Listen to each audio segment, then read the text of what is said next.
વિદ્યુત ચુંબકીય તરંગોની લાક્ષણિકતાઓ બરાબર આપણે આમાં વિદ્યુત ચુંબકીય તરંગ સાથે સંકળાયેલી બધી જ હકીકત એનો વેગ એના અવકાશના વેગના જુદા જુદા સ્વરૂપો એનો માધ્યમમાં વેગ વિદ્યુત ચુંબકીય તરંગો જે વિસ્તારમાંથી પસાર થાય બરાબર એ વિસ્તારમાં એની ઘનતા એની તીવ્રતા આપણા સૂત્રો આપવાના છે તો જ્યારે આપણે વિદ્યુત ચુંબકીય તરંગમાં વિદ્યુત તરંગ અને ચુંબકીય તરંગ બે એકબીજાને લંબરૂપે હોય છે બરાબર આપણે અહીંયા દ્વિપરિમાણીય જ્ઞાન પદ્ધતિમાં આ x અક્ષની દિશામાં પ્રસર કોઈ વિદ્યુત ચુંબકીય તરંગ ધ્યાનમાં લઈએ તો આ થાય પ્રસરણ દિશા બરાબર આ પ્રસરણ દિશા આ વિદ્યુત ચુંબકીય તરંગમાં વિદ્યુત તરંગ એટલે વિદ્યુત ક્ષેત્રના સદિશોના દોલન એના મૂલ્યોનો ફેરફાર અહીંયા y અક્ષને સમાંતર આપણે લીધો વિદ્યુત તરંગ છે એ આમ y દિશામાં એના મૂલ્યો બદલે છે બરાબર આવર્ત રીતે એના મૂલ્યમાં ફેરફાર થતો હોય ચુંબકીય તરંગ એને લંબ અને પ્રસરણની દિશાને પણ લંબ હોય એટલે કે વિદ્યુત ચુંબકીય તરંગ ધનેશ દિશામાં પ્રસરે છે તો એમાં ચુંબકીય તરંગ આ રીતે z દિશામાં આ b ના મૂલ્યમાં થતો ફેરફાર z દિશામાં આ મૂલ્યનો ફેરફાર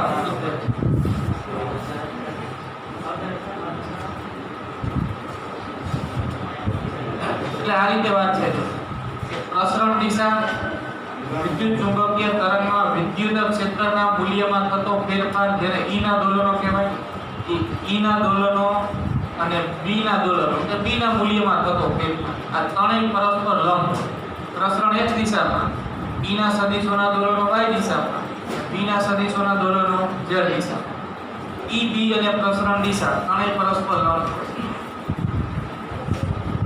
E B અને પ્રસરણ દિશા ત્રણેય લંબ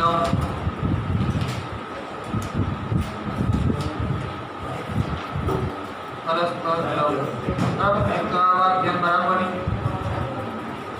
હકીકત શું છે જો ધ્યાન આપો કે અવકાશમાં વિદ્યુત ચુંબકીય તરંગ પ્રસરે છે એવું તમે બોલો એટલે એ તરંગ જે બિંદુ પાસેથી પસાર થાય તે બિંદુ પાસે વિદ્યુત ક્ષેત્ર અને તે જ બિંદુ પાસે ચુંબકીય ક્ષેત્રના મૂલ્યમાં આવર્ત ફેરફાર થતો હોય આવર્ત ફેરફાર એટલે સાઇન વિધિ અનુસાર અથવા કોસ વિધિ અનુસાર E ના મૂલ્યમાં થતો ફેરફાર આવર્ત ફેરફાર જેને E ના દોલનો કહેવાય જે તે બિંદુ પાસે B ના મૂલ્યમાં થતો આવર્ત ફેરફાર જેને B ના દોલનો કહેવાય દોલનો એટલે અહીંયા કોઈ કણના દોલનોની વાત નથી બરાબર તમે એવો શબ્દ પ્રયોગ કરો કે E ના દોલનો કે વિદ્યુત ક્ષેત્રના દોલનો કે ચુંબકીય ક્ષેત્રના દોલનો એનો અર્થ થાય કે પ્રસરણ દિશામાં જે તે બિંદુ પાસે E ના મૂલ્યમાં જે આવર્ત ફેરફાર થાય છે કે શૂન્યમાંથી મહત્તમ મહત્તમમાંથી શૂન્ય બીજી દિશામાં મહત્તમ અહીંયાથી શૂન્ય તો E ના મૂલ્યનો જે આવર્ત ફેરફાર છે એને E ના દોલનો કહેવાય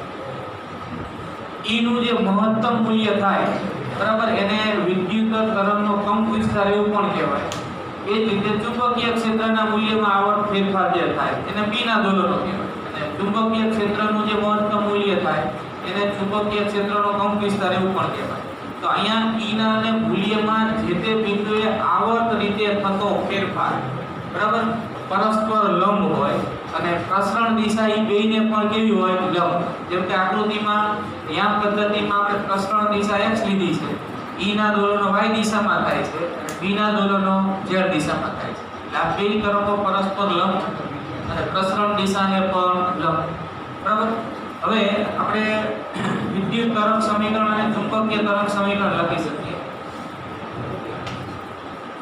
વિદ્યુત તરંગ સમીકરણ E બરાબર E0 sin omega t minus kx ચુંબકીય તરંગ સમીકરણ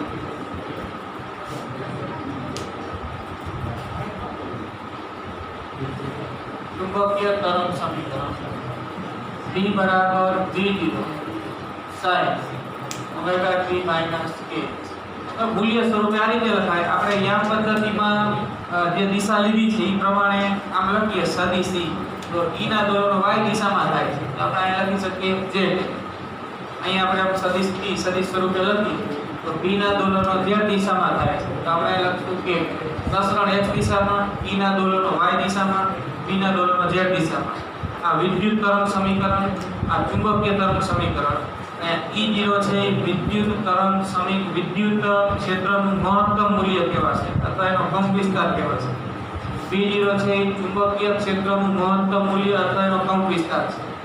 આ સૂત્રમાં ઓમેગા છે એ તરંગની કોણીય આવૃત્તિ છે. તરંગની કોણીય આવૃત્તિ. K છે એ તરંગ સદિશ છે.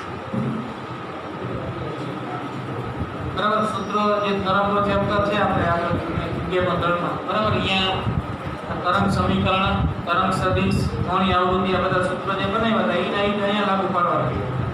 ઓમેગા બરાબર 2 પાઈ f, તરંગ સદિશ k બરાબર 2 પાઈ બાય લેમ્બડા. હવે વિદ્યુત ચુંબકીય તરંગનો અવકાશમાં વેગ જે અચળ હોય છે જેનું મૂલ્ય 3 ગુણ્યા 10⁸ મીટર પર સેકન્ડ. હવે વિદ્યુત ચુંબકીય તરંગનો અવકાશમાં વેગના ઘણા સૂત્રો છે બરાબર. મેક્સવેલે એના વિદ્યુત ચુંબકીય વાદ પરથી આપેલા સૂત્રો જે આપણે સીધા લખીશું. બધા સ્વરૂપો જોઈએ. એક તો c બરાબર ઓમેગા છેદમાં t. આમાં તમે ઓમેગા ની જગ્યાએ 2 પાઈ f લખો, k ની જગ્યાએ 2 pi by lambda. 2 pi cancel, c બરાબર f છે. તો c બરાબર ઓમેગા બાય k. જો તમે વિદ્યુત ચુંબકીય તરંગની કોણીય આવૃત્તિ તરંગ સદિશ જાણતા હોય તો આના પરથી તરંગનો વેગ મળે. અને વિદ્યુત ચુંબકીય તરંગ છે એનો અર્થ કે આ ગુણોત્તર અહીંયા અચળ હોય એનું મૂલ્ય હોય 3 ગુણ્યા 10⁸ મીટર પર સેકન્ડ બરાબર. અન્ય કોઈ તરંગ માટે એનો વેગ c જેટલો ન હોય તો અહીંયા આપણે v સંજ્ઞા આપો એટલે અહીંયા વિદ્યુત ચુંબકીય તરંગ છે એટલે c સંજ્ઞા બરાબર f લેમ્બડા એની આવૃત્તિ ગુણ્યા તરંગ. મેક્સવેલના વિદ્યુત ચુંબકીય વાદ પરથી વિદ્યુત ચુંબકીય તરંગનો અવકાશમાં વેગ ના સૂત્ર આ મુજબ પણ છે.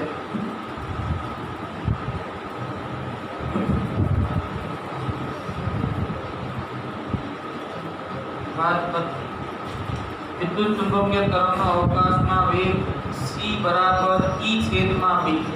હવે e છેદમાં b એ મૂલ્યોનો સંબંધ છે બરાબર. હવે e છેદમાં b નો અર્થ શું થાય તો કે તરંગ x દિશામાં પ્રસરે છે. આ પ્રસરણ દિશા પર તમે કોઈ પણ એક બિંદુ પાસે જે તે ક્ષણે e નું મૂલ્ય જે છે e જ ક્ષણે અહીંયા જે b નું મૂલ્ય છે એ બેયનો ગુણોત્તર લો તો એ ગુણોત્તર અચળ હોય જેનું મૂલ્ય 3 ગુણ્યા 10⁸ મીટર પર સેકન્ડ જે વિદ્યુત ચુંબકીય તરંગનો વેગ સૂચવે છે. આ તાત્ક્ષણિક મૂલ્યો જે તે ક્ષણના. જો તમે e અને b ના મહત્તમ મૂલ્ય લો તો e નું મહત્તમ મૂલ્ય અને b નું મહત્તમ E0 છેદમાં B0. હવે તમે એક આ હકીકત ભણશો હવે એસી કરંટ ભણશો ને એમાં RMS મૂલ્ય બરાબર. કોઈ પણ આવર્ત વિધેય જે હોય આવર્ત વિધેય કે જેનું મૂલ્ય sin કે cos અનુસાર બદલે એનું RMS મૂલ્ય જેમ કે એસી પ્રવાહનું RMS મૂલ્ય તમે I0/√2 આવું મેળવશો. એસી વોલ્ટેજનું RMS મૂલ્ય V0/√2 બરાબર. આ રીતે સૂત્ર તમે આની પહેલાનું જે આ ચેપ્ટર હજી તમે ભણશો એમાં મેળવશો. તો અહીંયા પ્રવાહ અને વોલ્ટેજ છે એ આવર્ત વિધેયો છે જે એસી વોલ્ટેજ એસી પ્રવાહ છે કે જેનું મૂલ્ય sin આધારિત કે cos આધારિત બદલાય છે. તો કોઈ પણ આવર્ત વિધેય હોય કે જેનું મૂલ્ય સમય સાથે આવર્ત રીતે બદલાતું હોય તો એનું RMS મૂલ્યનો અર્થ થાય એના મહત્તમ મૂલ્યને √2 વડે ભાગી નાખો એટલું. આ સૂત્ર સાબિત પણ થઈ શકશે. અહીંયા તમને સાબિત પણ કરશે. તો જેમ એસી પ્રવાહ હોય તેનું RMS મૂલ્ય બરાબર એનું મહત્તમ મૂલ્ય ગુણ્યા √2. એસી વોલ્ટેજ હોય તો એનું RMS મૂલ્ય વોલ્ટેજનું મહત્તમ મૂલ્ય છેદમાં √2. એમ વિદ્યુત ચુંબકીય તરંગમાં ક્ષેત્રનું મૂલ્ય વિદ્યુત ક્ષેત્રનું મૂલ્ય પણ સમય સાથે આવર્ત રીતે બદલાય છે. આ આવર્ત વિધેય છે. ચુંબકીય તરંગ પણ આવર્ત વિધેય છે. ભીનું મૂલ્ય પણ સમય સાથે આવર્ત રીતે બદલાય છે. તો આપણે ERMS લઈ શકીએ E0/√2 એવી રીતે BRMS બરાબર B0/√2 બરાબર. તો આ સૂત્ર જે તમે તાત્ક્ષણિક મૂલ્યના સ્વરૂપમાં મહત્તમ મૂલ્યના સ્વરૂપમાં લખ્યું છે એ RMS મૂલ્યના સ્વરૂપમાં લખી શકાય. આ અહીંયા મૂકી દો તો C બરાબર ERMS છેદમાં BRMS પણ મળે. ટૂંકમાં વાત એવી છે કે E છેદમાં B બેયના તાત્ક્ષણિક મૂલ્યો અથવા બેયના મહત્તમ મૂલ્યો અથવા બેયના RMS બરાબર. આ બધો નો અર્થ એક જ થાય કે C બરાબર આવે. મેક્સવેલના વિદ્યુત ચુંબકીય વાદ પરથી વિદ્યુત ચુંબકીય તરંગનો અવકાશમાં વેગનું એક સૂત્ર આ પણ છે C બરાબર √μ0 તમે વિદ્યુત ચુંબકીય તરંગનો અવકાશમાં વેગ આ સૂત્ર પરથી પણ શોધી શકો. તમે કે ચેક પણ કરજો ક્યારે આ μ0 એટલે 4π × 10⁻⁴ ε0 8.85 × 10⁻12 એ અચળાંકો મૂકીને જવાબ મેળવશો તો આ નિયરલી ઇક્વલ ટુ 3 × 10⁸ જે વિદ્યુત ચુંબકીય તરંગનો અવકાશમાં વેગ સૂચવે છે. આ બધાનો જવાબ આ રીતે મળતો. વિદ્યુત ચુંબકીય તરંગનો અવકાશમાં વેગ આ રીતે આપી શકાય જ્યાં μ0 અને ε0 અવકાશની પરમિટિવિટી છે. તો વિદ્યુત ચુંબકીય તરંગ કોઈ માધ્યમમાં ગતિ કરે, પાણીના માધ્યમમાં છે કે કાચના માધ્યમમાં છે, તો અહીંયા એનો વેગ આવી રીતે આપણે આપવો હોય તો આ રીતે જો સૂત્ર બનશે. અવકાશના હોય તો અવકાશ સાથે સંકળાયેલા અચળાંકો આવે, માધ્યમ હોય તો એ માધ્યમના અચળાંકો આવે, એટલે માધ્યમની પરમિટિવિટી અને માધ્યમની પરમિટિવિટી. વિદ્યુત ચુંબકીય તરંગનો માધ્યમમાં વેગ V બરાબર 1/√μ∈ જ્યાં μ એટલે માધ્યમની પરમિટિવિટી અને એપ્સિલોન માધ્યમની પરમિટિવિટી. હવે આપણે આ હકીકત જાણીએ છીએ કે μ બરાબર μ0 μr એપ્સિલોન બરાબર ε0 εr. તો આ બે પરિણામ આમાં મૂકી દો આ v ના સૂત્રમાં. તો માધ્યમમાં વિદ્યુત ચુંબકીય તરંગનો વેગ આ રીતે મળે μ0 ε0 μr εr. અહીંયા મૂકી દો આવું થશે. એમાં આટલા ભાગને શું કહેવાય તો કે વિદ્યુત ચુંબકીય તરંગનો અવકાશમાં વેગ. તો v બરાબર c છેદમાં √μr એપ્સિલોન આવું થાય. વિદ્યુત ચુંબકીય તરંગનો માધ્યમમાં વેગ v નું સૂત્ર c ના સ્વરૂપમાં આ રીતે લખાય. બરાબર. હવે આના પરથી તમે c અને v આ બે નો ગુણોત્તર બનાવો. c છેદમાં v ગુણોત્તર લખો. c છેદમાં v બરાબર શું થાય √μr એપ્સિલોન r થાય. આના પરથી v ને આમ લઈ જવાના પછી c છેદમાં v એટલે જે તે માધ્યમનો શું કહેવાય નિરપેક્ષ વક્રીભવનાંક. માધ્યમના નિરપેક્ષ વક્રીભવનાંકનું સૂત્ર આવું બને બરાબર. n બરાબર √μr એપ્સિલોન r. n બરાબર √μr એપ્સિલોન r ને માધ્યમનો ડાયલેક્ટ્રિક અચળાંક કોણ કહેવાય અહીંયા k લખી શકાય. તો આ રીતે આ માધ્યમનો નિરપેક્ષ વક્રીભવનાંક સૂચવે છે. જો આ સૂત્ર છે કે પછી આ છે આ બધા યાદ રાખવાના બરાબર. મેક્સવેલના વિદ્યુત ચુંબકીય વાદ બને એના પરથી v નું સૂત્ર, પછી આપણે આ v નો ગુણોત્તર લઈને બનાવ્યા વક્રીભવનાંકનું સૂત્ર આના પરથી આ રીતે બનશે.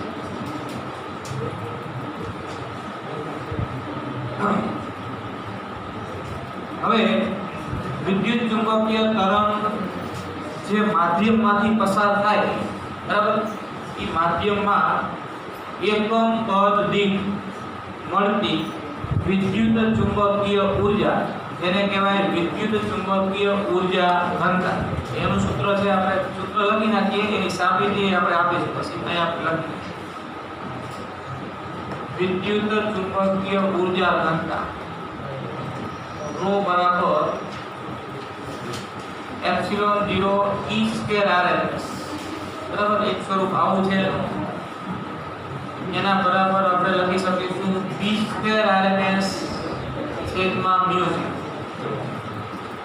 આની સાબિતી આપણે આપી શકીશું. આ કહેવાય વિદ્યુત ચુંબકીય તરંગ જે વિસ્તારમાંથી પસાર થાય છે તે વિસ્તારમાં એકમ કદ દીઠ સંગ્રહાતી વિદ્યુત ચુંબકીય ઊર્જા કે વિદ્યુત ચુંબકીય ઊર્જા ઘનતા ERMS ના સ્વરૂપમાં અને BRMS ના સ્વરૂપમાં સૂત્ર આ મુજબ. વિદ્યુત ચુંબકીય તરંગની તીવ્રતા, વિદ્યુત ચુંબકીય તરંગની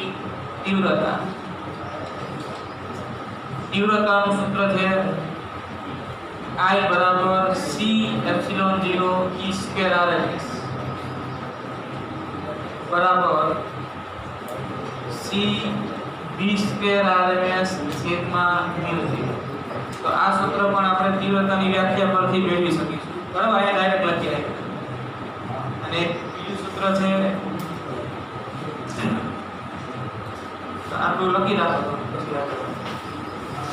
તો આમાં અમુક શું કે વિદ્યુત ચુંબકીય તરંગ જે વિસ્તારમાં છે એ વિસ્તારમાં બંને ક્ષેત્રો અસ્તિત્વ ધરાવતા હોવાથી ત્યાં આપણને એકમ કદ દીઠ વિદ્યુત ચુંબકીય ઊર્જા મળે, જેને આપણે કહેશું વિદ્યુત ચુંબકીય તરંગ માટે વિદ્યુત ચુંબકીય ઊર્જા ઘનતા. હવે આપણે જો વિદ્યુત ચુંબકીય ઊર્જા ઘનતા મેળવવી હોય તો વિદ્યુત ક્ષેત્રને અનુરૂપ ઊર્જા ઘનતા અને ચુંબકીય ક્ષેત્રને અનુરૂપ ઊર્જા ઘનતાનો સરવાળો કરવો પડે. શબ્દ બોલો તો વિદ્યુત ચુંબકીય ઊર્જા ઘનતા બરાબર વિદ્યુત ક્ષેત્રની ઊર્જા ઘનતા પ્લસ ચુંબકીય ક્ષેત્રની ઊર્જા ઘનતા. હવે આ સૂત્ર આપણે મેળવ્યું છે ચેપ્ટર 1 માં. સૂત્ર હતું 1/3 એપ્સિલોન 0 E². બરાબર, હવે અહીંયા E² લખી નાખીએ પહેલા. હવે આ સૂત્ર છે આપણે આની પહેલાના ચેપ્ટરમાં મેળવ્યું ચુંબકીય ક્ષેત્રની ઊર્જા ઘનતા. સૂત્ર મેળવ્યું હતું B²/2μ0. ઉદાહરણમાં મેળવ્યું ના રહ્યો ઊર્જા ઘનતા. એટલે આ કહેવાય વિદ્યુત ક્ષેત્રની ઊર્જા ઘનતા પ્લસ કહેવાય ચુંબકીય ક્ષેત્રની ઊર્જા ઘનતા. બેનો સરવાળો કરો એને કહેવાય વિદ્યુત ચુંબકીય ક્ષેત્રની ઊર્જા ઘનતા. પણ જો વિદ્યુત ચુંબકીય તરંગના E અને P ના મૂલ્યો જો અચળ હોય તો આપણે આમ લખી શકીએ. પણ અહીંયા તો E અને P ના મૂલ્યો સતત બદલાય છે, તો પછી E અને P ના મૂલ્યો લેવા કયા આ સૂત્રમાં? તો કે કયા મૂલ્યો લેવાના એના RMS. બરાબર, કોઈ પણ આવર્ત વિધેયનું મૂલ્ય એટલે એનું RMS મૂલ્ય કહેવાય. જેમ કે AC પ્રવાહ છે એ આવર્ત વિધેય છે, AC વોલ્ટેજ આવર્ત વિધેય છે, તો એનું મૂલ્ય આવો શબ્દ તમે વાપરો કે AC પ્રવાહનું મૂલ્ય તો એ IRMS, AC વોલ્ટેજનું મૂલ્ય તો VRMS. જો મહત્તમ મૂલ્ય એવી ચોખવટ ન પાડી હોય તો RMS મૂલ્ય એ જેના મૂલ્યો કહેવાય. મહત્તમ મૂલ્ય ચોખવટ પાડી હોય તો એનું જે મેક્સિમમ મૂલ્ય આવતું હોય એ. તો અહીંયા આપણે આ સૂત્ર વિદ્યુત ચુંબકીય તરંગ માટે વાપરીએ છીએ. એટલે E તો અહીંયા સતત બદલાય છે, B એ સતત બદલાય છે, તો એના મૂલ્ય તરીકે આપણે એનું કેવું મૂલ્ય લેશું? RMS. E ની જગ્યાએ ERMS લેવાય, B ની જગ્યાએ BRMS લેવાય. આને સમીકરણ 1 કહી દો. હવે ધ્યાન આપો, આ સૂત્ર છે આપણી પાસે આવી વાત C બરાબર ERMS છેદમાં BRMS. આપણે આ બીજું પદ છે ને એમાં BRMS ને ERMS ના સ્વરૂપમાં કન્વર્ટ કરવું છે. આ એને જ રાખવું, અહીંયા ERMS આવું એવું વિચારવાનું. એના માટે આપણી પાસે આ સંબંધ છે કે C બરાબર ERMS છેદમાં BRMS.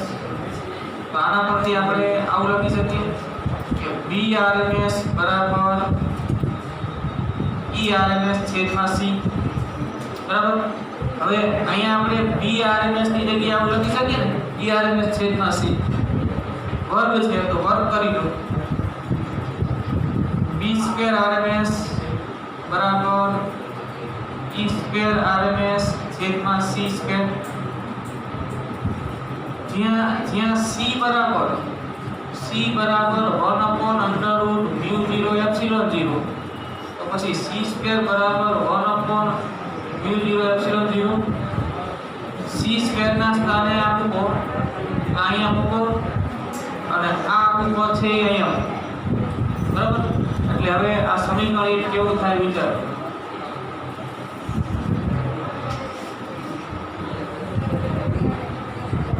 સમીકરણ એક રો બરાબર આ પહેલું પદ m9 પ્લસ જો આપણે આ b સ્ક્વેર rms ના સ્થાને શું લખશું? e સ્ક્વેર rms છેદમાં c સ્ક્વેર, અને c સ્ક્વેર ના સ્થાને લખી દઈએ 1/√μ0 એપ્સિલોન છે. તો b સ્ક્વેર rms બરાબર e સ્ક્વેર rms ગુણ્યા μ0 એપ્સિલોન 0 એવું થાય, બરાબર? આ છે આ કપડાનો આવતા રહેશે. તો હવે આ b સ્ક્વેર rms જે મળ્યું ને, b સ્ક્વેર rms એ સમીકરણ 1 માં અહીંયા મૂકો. આની b સ્ક્વેર rms μ0 એપ્સિલોન 0 અને છેદમાં 2μ0. આ μ0 કેન્સલ, શું વધ્યું? જો 1/3 epsilon 0 e square rms plus એટલું જ એવું વધ્યું. જો 1/3 એપ્સિલોન 0 e સ્ક્વેર rms. બે પદ હરખા છે ને?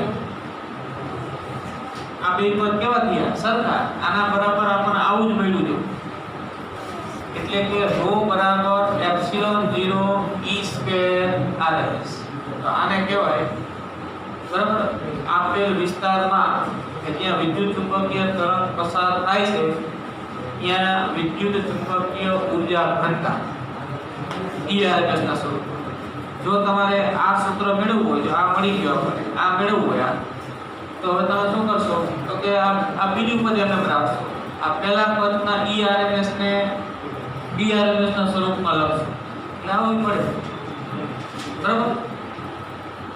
હવે મેળવવાની જરૂર નહીં, પણ આ તમારે મેળવવું હોય તો આ એમને બરાબર આ ERMS ના સ્થાને આ વિકલ્પનો ઉપયોગ કરી ERMS ના સ્થાને BRMS વાળું પદ આવે એ રીતે ગોઠવો. આ મૂકો, છેલ્લે તમને ρ બરાબર આવું મળશે. બરાબર?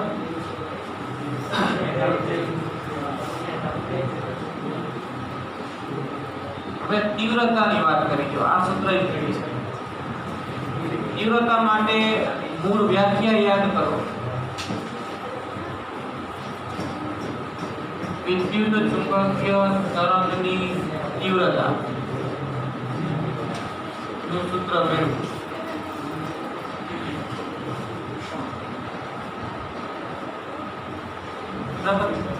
જે રીતે આપણે ઊર્જા ઘનતા મેળવી એ રીતે તીવ્રતા. તો તીવ્રતાની મૂળ વ્યાખ્યા તમને ખબર હોય કે તીવ્રતા બરાબર તીવ્રતા કહેવાય કોને? તીવ્રતા બરાબર ઊર્જા છેદમાં સમય ગુણ્યા ક્ષેત્રફળ. સમય ગુણ્યા ક્ષેત્રફળ. બરાબર? કોઈ સપાટી પર શબ્દો બોલો તો કોઈ સપાટી પર એકમ સમયમાં એકમ ક્ષેત્રફળ દીઠ આપાત થતી વિકિરણ ઊર્જા, તો એ વિકિરણ ઊર્જાની તીવ્રતા. આ તો મૂળ વ્યાખ્યા છે. આપણે આ વ્યાખ્યાનો ઉપયોગ કરી વિદ્યુત ચુંબકીય તરંગ માટે તીવ્રતાનું સૂત્ર આવું બનાવવું, તો એના માટે આવું એક વિચારો, એક આવું પરિસ્થિતિ વિચારીએ.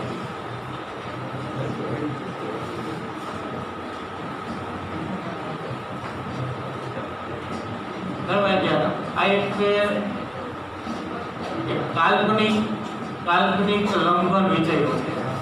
આની પર વિકિરણ ઊર્જા સપાટી પર આપાત થાય છે.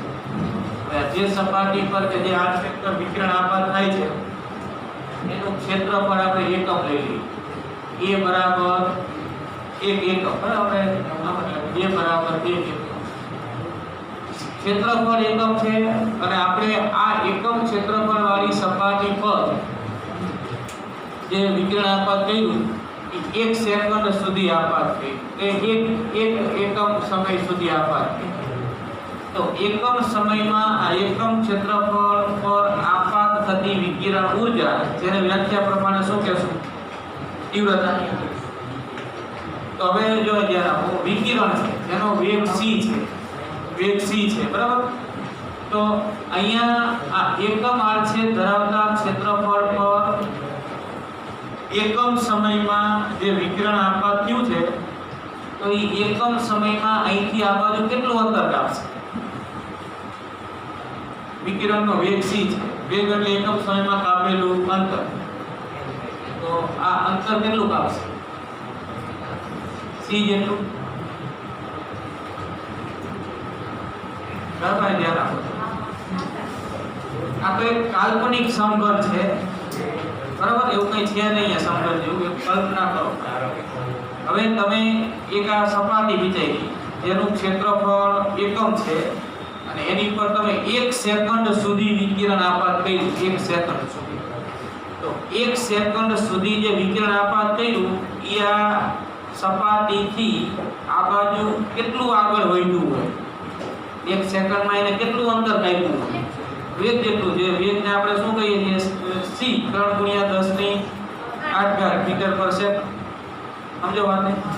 એટલે અહીંથી આ વિકિરણ આ બાજુ c જેટલું અંતર કાપે, c જેટલું અંતર કાપે. હવે જો આ c, આ a, તો આ a જેટલા ક્ષેત્રફળ પર આપાત થતા વિકિરણે 1 સેકન્ડમાં કે એકમ સમયમાં આમ c અંતર કાપ્યું હોય, તો આ c લંબાઈના, બરાબર, ધ્યાન આપો, આ c લંબાઈના અને a જેટલું ક્ષેત્રફળ ધરાવતા આ કાલ્પનિક સમઘનમાં સમાયેલી વિકિરણ ઊર્જા જે વ્યાખ્યા પ્રમાણે શું કહેવાય? તીવ્રતા. એકમ સમયમાં એકમ ક્ષેત્રફળ દીઠ.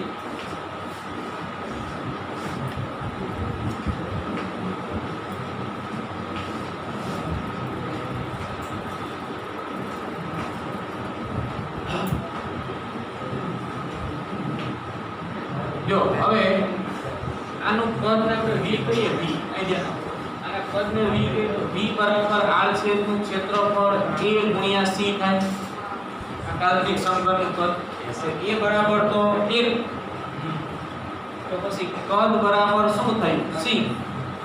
v બરાબર c, a બરાબર 1 એકમ, તો v બરાબર c. તો એમ કહેવાય કે આ c કદના સમઘનમાં સમાયેલી ઊર્જા એટલે તીવ્રતા. બરાબર?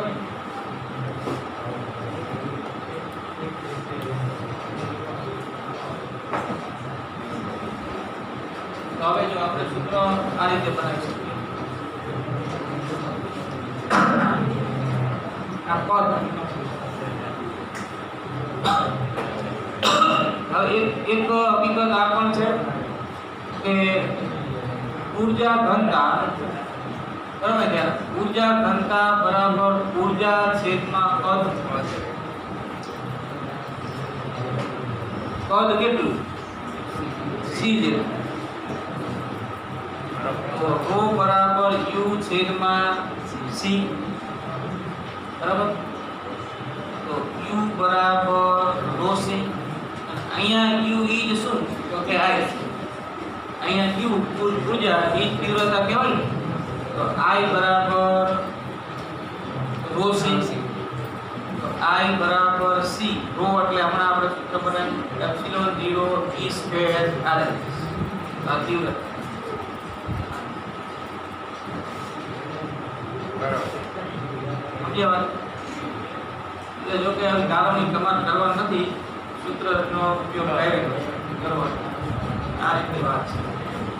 અહીંયા આપણે શરત લઈ લીધી ને કે એકમ સમયમાં એકમ ક્ષેત્રફળ દીઠ, એટલે તો લંબાઈ કેટલી લઈ દીધી આપણે? c. તો એકમ સમયમાં એકમ ક્ષેત્રફળ દીઠ આપાત થતી ઊર્જા u બરાબર આપણને ρc મળ્યું. તો એને જ વ્યાખ્યા પ્રમાણે શું કહેવાય? તીવ્રતા. આ u સંજ્ઞા આપો જ નહીં, અહીંયા ડાયરેક્ટ સંજ્ઞા શું આપો? I. તો I બરાબર ρc. આ તો આપણે મૂળ વ્યાખ્યા પ્રમાણે લખ્યું કે ઊર્જા ઘનતા બરાબર ઊર્જા છેદમાં કદ. અહીંયા ઊર્જા ઈ જ તીવ્રતા. કેમ કે a બરાબર 1 ને t બરાબર 1, તો આ બે 1 1 હોય તો u બરાબર i થાય. તો i બરાબર rho c. rho નું સૂત્ર આપણે હમણાં બનાવ્યું આ q, rho ની જગ્યાએ